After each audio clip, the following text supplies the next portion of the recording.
thrombosis and fibrin to form a blood clot to prevent blood loss. Even when a blood vessel is not injured, blood clots may form in the body under certain conditions. A clot, or a piece of the clot, that breaks free and begins to travel around the body is known as an embolus. Thrombosis may occur in veins, affects the blood supply and leads to damage of the tissue supplied by that artery.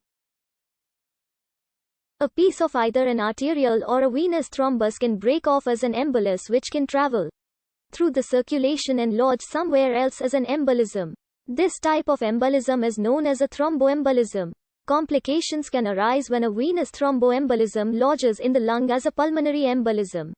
An arterial embolus may travel further down the affected blood vessel where it can lodge as an embolism. Thrombosis is generally defined by the type of blood vessel affected and the precise location of the blood vessel or the organ supplied by it. Deep vein thrombosis is the formation of a blood clot within a deep vein.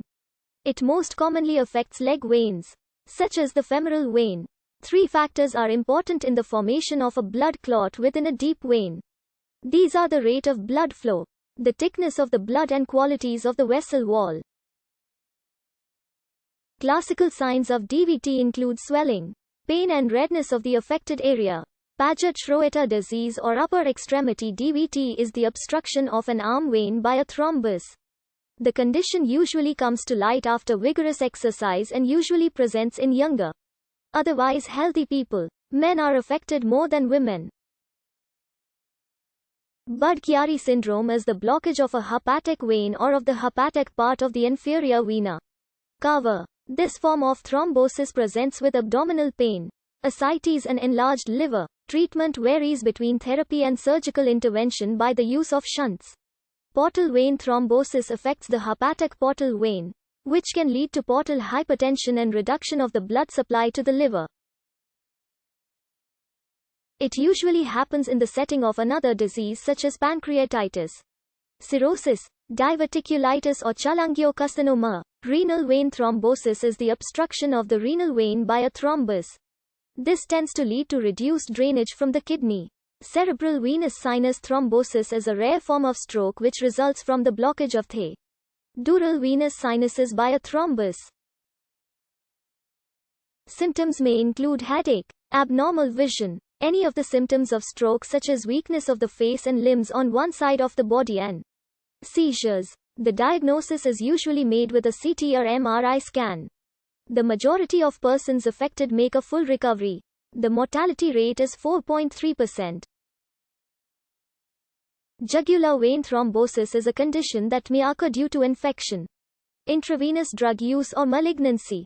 Jugular vein thrombosis can have a varying list of complications, including systemic sepsis, pulmonary embolism, and papilledema. Though characterized by a sharp pain at the site of the vein, it can prove difficult to diagnose because it can occur at random.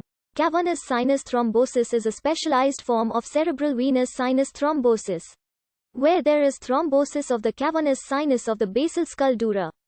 Due to the retrograde spread of infection and endothelial damage from the danger triangle of the face. The facial veins in this area anastomose with the superior and inferior ophthalmic veins of the orbit, which drain directly posteriorly into the cavernous sinus through the superior orbital fissure. Staphylococcal or streptococcal infections of the face, for example nasal or upper lip pustules, may thus spread directly into the cavernous sinus, causing stroke-like symptoms of double vision, squint, as well as spread of infection to cause meningitis. Arterial thrombosis is the formation of a thrombus within an artery. In most cases, arterial thrombosis follows rupture of atheroma, and is therefore referred to as atherothrombosis. Arterial embolism occurs when clots then migrate downstream, and can affect any organ. Alternatively, arterial occlusion occurs as a consequence of embolism of blood clots originating from the heart. The most common cause is atrial fibrillation, which causes a blood stasis within the atria with easy thrombus formation. But blood clots can develop inside the heart for other reasons too. A stroke is the rapid decline of brain function due to a disturbance in the supply of blood to the brain. This can be due to ischemia, thrombus, Embolus usually forms around atherosclerotic plaques. Since blockage of the artery is gradual, onset of symptomatic thrombotic strokes is slower. Thrombotic stroke can be divided into two categories: large vessel disease and small vessel disease. The former affects vessels such as the internal carotids, vertebral and the circle of Willis. The latter can affect smaller vessels such as the branches of the circle of Willis. Myocardial infarction. A lesion is then formed which is the infarct. MI can quickly become